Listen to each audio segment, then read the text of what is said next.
মাঝে মধ্যে আমি ভাবি দেবদাকে অ্যাওয়ার্ড দেয়নি, দেবদাকে অ্যাওয়ার্ড দেয়নি কেন? দেবদা সুপারস্টার, দেবদা মানে শিরায় রক্ত, কেন জিদ্দাকে অ্যাওয়ার্ড দিল না? জিদ্দার গ্রাম বাংলায় কত ফ্যান্স, মেগাস্টার জিদ্দা। খাঁকিতে কত সুন্দর অভিনয় করেছে জিদ্দা, নেটফ্লিক্সে প্ল্যাটফর্মে কাজ করে, তারপরে জিদ্দার বুমেরাংকে একটা নমিনেশন দিল না। আবার মাঝে মাঝে আমার মনে হয়, do they really need awards to justify their stardom? নিজের স্টারডমকে এস্টাবলিশ করার জন্য তাদেরকে অ্যাওয়ার্ডের দরকার। অ্যাওয়ার্ড না পেলে কেমন হয়ে যাবে? এই যে দর্শকের ভালোবাসা, এর থেকে বড় অ্যাওয়ার্ড কি আর কিছু আছে? I don't think so. আর এই সব কিছু ভেবেচিন্তে মনে হয় I always should go with the second one. Hey guys, WhatsApp. আজকের এই ভিডিওতে I am gonna talk about Filmfare কি জিৎ আর দেবকে অপমান করেছে, অর্থাৎ দেবকে এবং জিৎ এই দুজন বড় বড় টলিউডের বড় স্তম্ভকে তারা কি কোনো রিকগনিশন দেয়নি? First of all I don't think so. কেন কি, জিৎ এবং দেব দুজনেই কিন্তু বাংলা সিনেমাকে যেটা দিয়েছে সেটা কিন্তু যে কোনো অ্যাওয়ার্ডের থেকে অনেক বেশি। এবং ফিল্মফেয়ার নিজেও তারা আগের দিন একটা ইভেন্ট করেছিল ফিল্মফেয়ার অ্যাওয়ার্ডের আগের দিন, এবং সেখানে তারা তাদেরকে অ্যাওয়ার্ড দেয়। দেবকেও অ্যাওয়ার্ড দিয়েছে, জিৎকেও অ্যাওয়ার্ড দিয়েছে, এরকম বেশ কিছু পার্টিকুলার সেকশানে কিন্তু তাদের দুজনকে অ্যাওয়ার্ড দিয়েছে। এরপর তাহলে দেবকে এবং জিৎকে, দেবের খাদান যদিও নমিনেটেড হয়েছে অনেক জায়গাতে, মাল্টিপল টাইম নমিনেশন পেয়েছে গানের দিক থেকে, ডেবিউটের দিক থেকে এবং বেস্ট অ্যাক্টরের দিক থেকে, কিন্তু জিতের ক্ষেত্রে বুমেরাং কোনো নমিনেশনই পায়নি। তো এই নমিনেশনে গোটা ফান্ডাটা এরকমই হয় যে কোম্পানি যারা অ্যাওয়ার্ডটা দিচ্ছে তারা প্রোডাকশন হাউসকে জিজ্ঞেস করে যে আপনার কাছ থেকে কোনো ছবি আছে তাহলে আপনি নমিনেট করতেছেন, তো সেই অনুযায়ী প্রোডাকশন হাউস দিয়ে থাকে নমিনেশন। কিন্তু যদি জিৎ না চান যে তার ফিল্ম নমিনেটেড হোক, তো এতে অসুবিধার কী আছে? বুমেরাং এমন একটা সিনেমা, সেটা দর্শক কিন্তু জানে জিতের বুমেরাং বলে একটা সিনেমা এসছে, এবং এই নমিনেশনগুলো তখনই ওয়ার্ক করে যখন সিনেমাটা স্যাটেলাইটে একটা মোটা দামে বিক্রি হয়ে যায়, ঠিক আছে? তাহলে মানুষ যখন দেখছে যে এইটা বেস্ট ফিল্মে নমিনেটেড হয়েছে, চলো এটা একবার দেখি কেমন হয়েছে। বেসিক্যালি এই নমিনেশনগুলো পুরোপুরি অ্যাডভার্টাইজমেন্ট এক প্রকার সিনেমার জন্য। তো সেই কাজটা এই নমিনেশনগুলো করে থাকে। এবার জিতের বুমেরাং বা পিছনে যে সমস্ত সিনেমাগুলো আছে, বেশ কিছু সিনেমা সে স্যাটেলাইটে এখনও বিক্রি করতে পারেনি, কারণ খাঁকিদা বেঙ্গল চ্যাপ্টারের কাজটা সে দেখবে কেমন ওয়ার্ক করছে, তারপর সে একটা বুকে করে মেবি ওইগুলোকে বিক্রি করবে স্যাটেলাইটে। এবং স্যাটেলাইটে জিত মানে ওইগুলো যেরকম আস্কিং প্রাইস জিত রেখেছিল সেটা কোম্পানি অর্থাৎ চ্যানেল দিতে রাজি হচ্ছিল না, তাই জন্য একটুখানি ডিলে হচ্ছিল, কারণ বুমেরাং তো অনেকদিন বেরিয়ে গেছে, তারপরে টেক্কা বেরিয়েছে, সেই সিনেমা টিভিতে চলে এসছে। তো এখন ব্যাপারটা হচ্ছে যে জিৎ যদি না চান তাহলে নমিনেট কেন করবে? এবং যদি সত্যি করে অপমান করারই হতো তাহলে ওদের দুজনকে ডেকে অ্যাওয়ার্ড দিল কেন? এরপরে ব্যাপারটা হচ্ছে যে খাদান তো অনেক কিছুতে নমিনেশন পেয়েছে, ঠিক আছে? সাপোর্টিং রোলে যিশু সেনগুপ্ত পেয়েছে, মানে সমস্ত জায়গাতে, কিন্তু কোনো জায়গায় খালি একমাত্র ডেবিউ অ্যাক্ট্রেস হিসেবে ইদিকা পল জিতেছে, এছাড়া আর কেউ কিন্তু পায়নি খাদান থেকে। তো ইটস ওকে না? দর্শক যে পরিমাণ ভালোবাসা খাদানকে দিয়েছে, তার থেকে বড় অ্যাওয়ার্ড কি আর কিছু হয়? পারফরমেন্সের দিক দিয়ে শিবপ্রসাদ যে পারফরমেন্সটা দিয়েছে বহুরূপীতে, সেটা আনম্যাচেবল, ঠিক আছে? সেটা কিন্তু once in life time performance হয় ওরকম।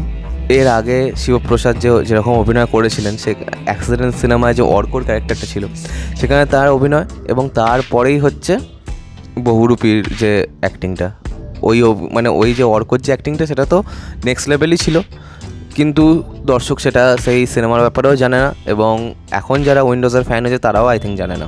এরপর এই যে সিনেমাটা যে বহুরূপীতে সে যে অভিনয়টা করেছে, সেটা কখনোই কিন্তু অর্ককে ছাপিয়ে যেতে পারেনি, কিন্তু তার যে অর্কর যে ডিউটা ছিল আমার মনে হয় সেটাই বহুরূপী কিন্তু তাকে এনে দিয়েছে। অন্যদিকে যদি গানের দিক থেকে দেখা যায় যে কিশোরীকে কেন দিল না, যদি ননী চোরা বাউলকে দেয় আজকে, তাহলে একটা ইন্ডাস্ট্রি কিন্তু টিকে থাকবে।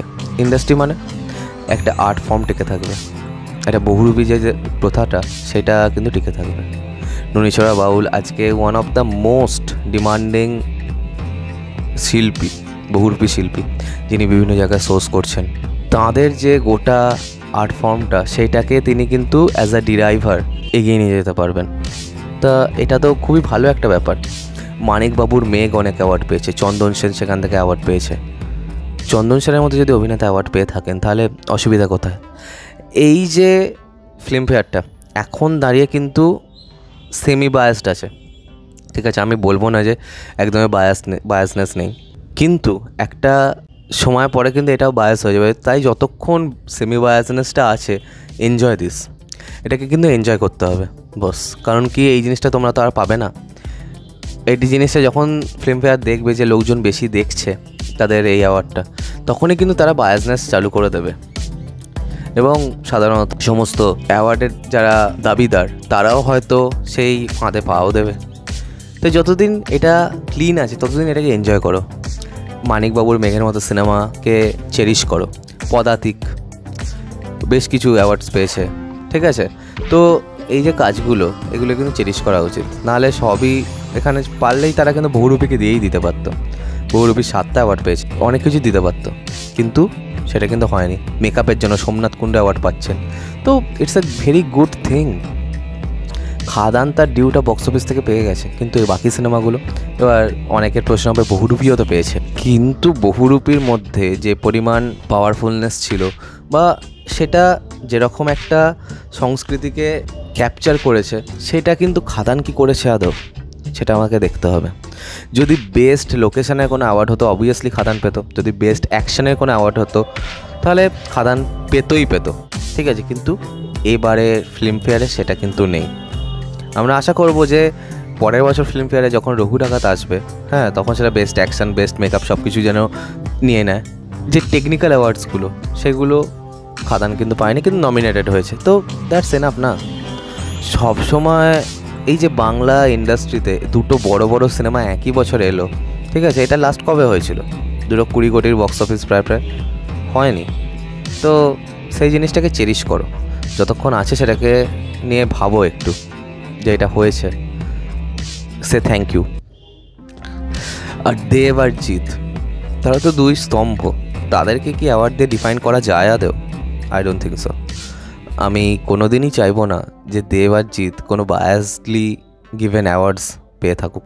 এছাড়া অনেক কিছুই হয়, আর আমার মনে হয় না যে তারা এরকম করবেনও, কারণ তাদের যেরকম স্টেচার সেই অনুযায়ী I think they shouldn't lose their effect. তো এতখানি বলার ছিল, তোমরা বলো তোমাদের কি মন্তব্য।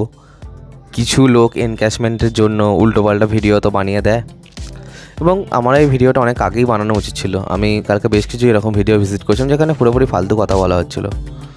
তো চ্যানেল খোলার আগে আমি একটা নিজের মধ্যে প্রিফর্মড একটা নির্দেশিকা নিজের ওপরেই জারি করেছিলাম যে আমি কখনো এই ফালতু কথা ফ্যান ক্যাটারিং করবো না, এখনও করছি না। যারা করছেন তাদেরকে সাধুবাদ জানাই।